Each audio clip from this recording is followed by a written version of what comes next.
نے شوہر کی دولت پہ اترا رہی, نئے کپڑوں پہ اترا رہی, زیورات پہ اترا رہی. میری بہن, جس دن تیری روح کا رشتہ تیرے جسم سے ٹوٹ جائے گا, تیرا شوہر بھی تیرا نہیں رہ جائے گا, اور تو بھی اپنے شوہر کی نہیں رہ جائے گی. یہ دنیا ہے. اس لیے کب تک روٹیاں بیل بیل کر کے نماز کا وقت ضائع کرو گی؟ شوہر کے لیے کھانا بناتی ہو, بچوں کے لیے بناتی ہو, ساس سسر کے لیے بناتی ہو, بہت اچھا ہے. جو عورتیں گھر کا کام کاج خوشی خوشی کرے, اللہ ان عورتوں کو جہاد میں شرکت کرنے کا ثواب عطا کرتا ہے. ایک صحابی آگے کہتے ہیں یا رسول اللہ, مرد تو جہاد کرتے ہیں, ہم گھر میں بیٹھی رہتی, ہمارے لیے جہاد نہیں. آقا فرماتے گھر کا کام کاج کیا کر, اللہ اسی میں تجھے جہاد کا ثواب عطا فرمائے گا. عورتوں کو اس میں ثواب ہے, لیکن میری بہن جب نماز کا وقت آئے تو روٹیاں چھوڑ, کچن چھوڑ, اور تو اللہ کی عبادت میں لگ جا. ولیمے میں اگر تو میک اپ کر کے گئی ہے تو وضو کر, یہ مت سوچنا میں نے وضو کیا تو میک اپ دھل جائے گا. میری بہن اگر اسی وقت تجھے موت آئی تو اس میک اپ کی اوقات کیا ہے, اس سنگار کی حیثیت کیا ہے. اس لیے میک اپ دھلتا ہے, دھلتا رہے, کبھی نماز نہیں چھوٹے. کوئی بیوٹی جلتی ہے, جلتی رہے, نماز نہیں چھوٹے. اگر کسی کے کھانے میں تاخیر ہوتی ہے, ہوتی رہے, سب کو مؤخر کر دو, پہلے اللہ کی عبادت کرو. اب سنو سنو, جو نماز نہیں پڑھتے ان کا کیا حال ہے. میرے آقا نے اپنے صحابہ سے کہا, اے میرے صحابہ, جب تم دعا کرو تو یوں دعا کیا کرو کہ اے اللہ ہمیں محروم مت کر اور ہمیں بدبخت مت کر. کیا مت کر؟ محروم مت کر اور ہمیں بدبخت مت کر. نہ ہم محروم ہوں نہ ہم بدبخت ہوں. تو صحابہ نے پوچھا آقا یہ محروم کون ہے اور بدبخت کون ہے؟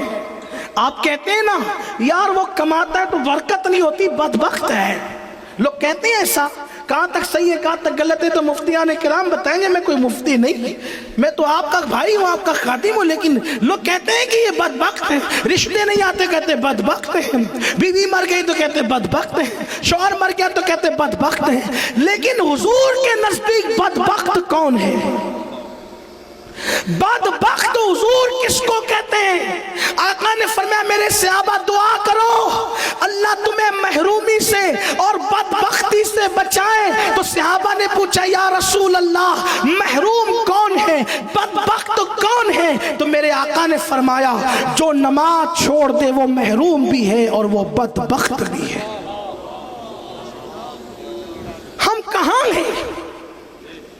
اپنے بچوں کا مستقبل درست کرنا ہے, انہیں نمازی بناؤ.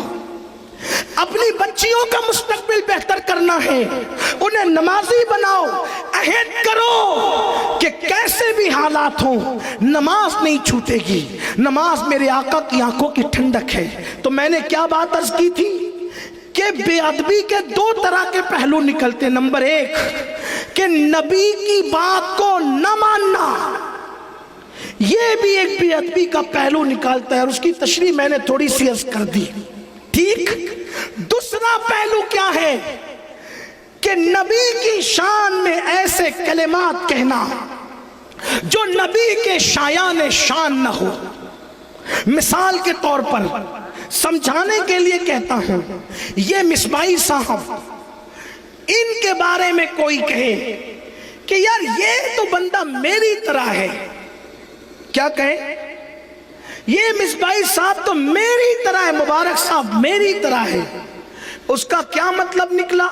یہ مصباحی ہے, مبارک پور اشرفیہ سے فارغ عالم ہے, اب ان کو کوئی پان دکان چلانے والا کہے کہ میری طرح ہے تو اس کے دو مطلب نکلے.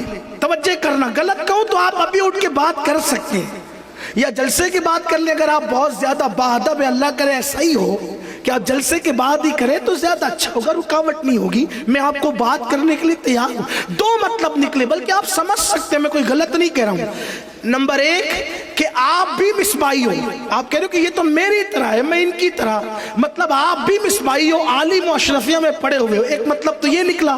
اور دوسرا مطلب کیا نکلا کہ جیسے میں پان دکان چلاتا ہوں مجھے کچھ نہیں آتا, ویسے ان کو بھی کچھ نہیں آتا. یہی مطلب ہوگا. دو مطلب نکل رہے ہیں, ایک یہ, ایک یا آپ بھی عالم یا یہ آپ کی طرح ان پڑھ, یہی مطلب ہوا اس کا. بولو بھائی میں زبردستی تو نہیں کر رہا ہوں نا, میری عادت نہیں بلوانے کی, بولو بس زبردستی نہیں کر رہا ہوں. یہ مطلب نکلا کہ نہیں؟ دو یہ میری طرح مطلب کیا کہ میں بھی عالم یا یہ بھی ان پڑھ, یہی مطلب ہوا. اب اگر کوئی نبی کے بارے میں کہتا ہے کہ نبی میری طرح, تو مطلب اس کے کیا نکلتے ہیں؟ ایک مطلب تو یہ نکلتا ہے کہ جیسے معاذ اللہ میں نبی نہیں ویسے یہ بھی نبی نہیں. بولو یہ بھی کفر ہوا اس اعتبار سے, یا پھر یہ کہ جیسے یہ نبی ہے ویسے میں بھی. بولو کتنا بدترین معنی بنتا ہے. اس لیے کسی بھی مسلمان نے اسلام کی پوری تاریخ میں آدم علیہ السلام کے دور سے لے کے آج تک کسی مومن نے نبی کو اپنی طرح بشر نہیں کہا. جب جب بھی اپنی طرح بشر کہا گیا, کافروں نے نبی کو اپنی طرح بشر کہا, مومنوں نے نہیں کہا. اور مومنوں نے کہا تو کیا کہا؟ مومنوں نے کہا تو یوں کہا, وَأَحْسَنُ مِنْكَ لَمْ تَرَ قَطُّ عَيْنِي وَأَجْمَلُ مِنْكَ لَمْ تَلِدِ النِّسَاءُ خُلِقْتَ مُبَرَّأً مِنْ كُلِّ عَيْبٍ كَأَنَّكَ قَدْ خُلِقْتَ كَمَا تَشَاءُ. بولو وہ ہماری طرح بشر کیسے؟ اس پر 100 سال سے جھگڑا ہو رہا ہے. میں کہتا ہوں امت کو اتحاد کی ضرورت ہے میرے بھائی, لڑنے جھگڑنے کی ضرورت نہیں ہے. اس امت کو متحد کرو, ایک ہی انداز ہے, ایک سادہ سیدھا انداز. پوری قوم متحد کیسے ہوگی؟ صحابہ اور اہل بیت کے عقیدے پہ سب آ جائیں.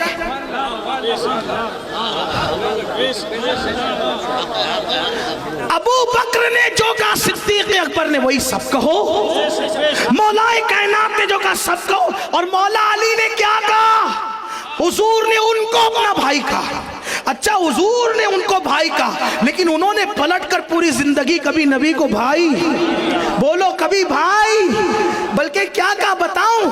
جب مولا علی یمن گئے, یمن ایسا ہوتا ہے نا جب کوئی کسی اجنبی علاقے میں جاتا ہے تو لوگ اس کا تعارف کراتے ہیں. تو مولا علی پہلی بار یمن گئے, جیسے آپ کے سکیت میں آیا تو علماء کرام نے, ہمارے شکیل بھائی نے بڑی بڑی باتیں میرے بارے میں کہہ دی, حالانکہ میں اس قابل نہیں, لیکن پھر بھی تعارف کرانے کے لیے بڑی باتیں ہوتی ہیں. لیکن مولا علی کے لیے تو ہو بھی نہیں رہی تھی بڑی باتیں, کیونکہ وہ تو بڑے تھے ہی. اور لوگ کیا تعارف کرا رہے تھے؟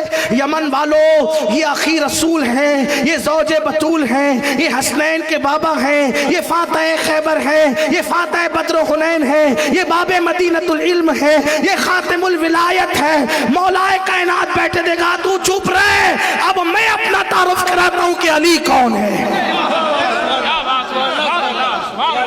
تعارف کرانے والے تو چپ رہے, میں آج بتاؤں گا یمن والوں کے کہ علی کون ہے. تو مولا علی کھڑے ہو کر کہتے سن لو علی کا تعارف, انا عبیدم من عباد محمد, میں محمد کے غلاموں میں سے ادنا سا غلام ہوں.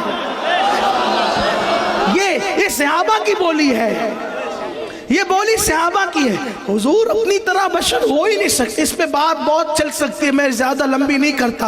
امت متحد ہوگی اسلاف کے عقیدے پر, صحابہ اور اہل بیت کے عقیدے پر, اولیاء اللہ کے عقیدے پر. اور آپ سے کہتا ہوں یار وہ بشر تو ان کی حقیقت ہے ہی نہیں, یہ تو لوگ چکر میں ہیں کہ وہ بشر ہیں. ہاں حالانکہ ہم ان کو بشر مانتے بھی ہیں, کہتے بھی ہیں, لیکن یہ ان کی حقیقت نہیں ہے. ان کی حقیقت پر قدرت نے بشریت کا پردہ ڈال کر ان کو ہمارے درمیان بھیج دیا. حضرت بیدم شاہ وارسی کہتے ہیں اب آدمی کچھ اور ہماری نظر میں ہے, اب آدمی کچھ اور ہماری نظر میں ہے. جب سے سنا ہے یار لباس بشر میں ہے, جب سے سنا ہے یار لباس بشر میں ہے. اب آپ کو ایک بات بتاؤں, توجہ کرنا ذرا دھیان دینا, معراج کی بات چل رہی ہے. دیکھو اگر نیرا بشر اگر فرشتے کو دیکھ لے, آپ کی توجہ تھک تو نہیں گے نا؟ ابھی بہت اچھی گفتگو آپ کو سننا ہے, بولو تھکے تو نہیں نا آپ؟ ہاں لیکن معراج کی بات آتی ہے تو جبریل تھکتے ہیں. آپ اور میری حیثیت کیا ہے؟ میرے امام کہتے ہیں تھکے تھے روح الامی کے بازو, کہاں وہ دامن کہاں وہ پہلو، رکاب چھوٹی، امید ٹوٹی، نگاہ حسرت کے ولولے تھے۔ تو آپ سے کہتا ہوں جو نیرا بشر ہوگا، مکمل خالص بشر ہوگا، پیور بشر ہوگا، وہ فرشتے کو دیکھ کر کے زندہ رہ سکے گا؟ بولو بھائی۔ ارے لوگ فرشتے کو دیکھتے نہیں، اور اگر فرشتہ نظر آ جائے تو آنکھیں کھلی کے کھلی رہتی ہے، بند کرنا بھی بھول جاتے ہیں۔ پھر بہو آ کر بند کرتی ہے، بیٹے آ کے بند کرتے ہیں، بھتیجے آ کے بند کرتے ہیں نا۔ وہاں فرشتے کو ایک بار دیکھا تو آنکھیں بند کرنا بھول گئے۔ اور یہ کیسا بشر ہے کہ جو خدا کو دیکھ رہا ہے اور آنکھیں بھی جھپکتی نہیں۔ ما زاغ البصر وما طغى، آنکھیں بھی ٹیڑھی نہیں ہوتی، پلک بھی جھپکتی نہیں، ٹک ٹکی باندھ کر جیسا کہ دیکھنے کی شان تھی ویسے میرے نبی خدا کا دیدار کرتے رہے، دیدار کرتے رہے خدا کا، کیونکہ وہ لباس بشر میں آئے تھے۔ اور اللہ نے ان سے کیا کہا؟ ایک مزے کی بات کر دوں آپ کے سامنے، وہاں بہت سی باتیں ہوئی۔ قرآن کہتے فَأَوْحَى إِلَىٰ عَبْدِهِ مَا أَوْحَى، اللہ نے جو وحی کرنی تھی اپنے بندے کو کی۔ اب اللہ نے جو باتیں کرنی تھی کی، وہ جو بہت سی باتیں ہوئی کسی کو نہیں پتا، کچھ پتا چل گئی، تو ان میں سے ایک بتاتا ہوں آپ کو۔ چلیے اگر وقت رہا تو دو بتا دوں گا وہاں کی باتوں میں سے، ہم اپنی مرضی سے نہیں لائے، کتابوں میں لکھا، اپنا کوئی بہت بڑا کارنامہ نہیں۔ ایک بات تو یہ کہ اللہ نے اپنے محبوب سے کہا، پیارے محبوب تو جانتے ہے کہ میری سلطنت کا بادشاہ کون ہے، میری سلطنت کا دولہ کون ہے؟ دولہ کیا کہا؟ اے پیارے محبوب تجھے پتہ ہے میری سلطنت کا دولہ کون ہے؟ تو اس وقت حضور نے ادب کیا، جواب نہیں دیا، تو کہا چل محبوب او پیارے حبیب تجھے دکھاؤں کہ میری سلطنت کا دولہ کون ہے۔ اللہ نے کس سے کہا؟ اپنے محبوب سے کہا تجھے دکھاؤں کہ میری سلطنت کا دولہ کون ہے۔ حضور فرماتے ہیں ایک پردہ تھا، حجاب تھا، ہٹایا گیا، اور جب حجاب ہٹا تو وہاں کوئی اور نہیں تھا، وہاں میری تصویر موجود تھی۔ فرمایا محبوب یہ دیکھ میری سلطنت کا دولہ یہ ہے۔ اسی کو حضور مفتی اعظم کہتے ہیں خدا کی سلطنت کا دو جہاں میں کون دولہ ہے، تم ہی تم ہو، تم ہی تم ہو، یہاں تم ہو وہاں تم۔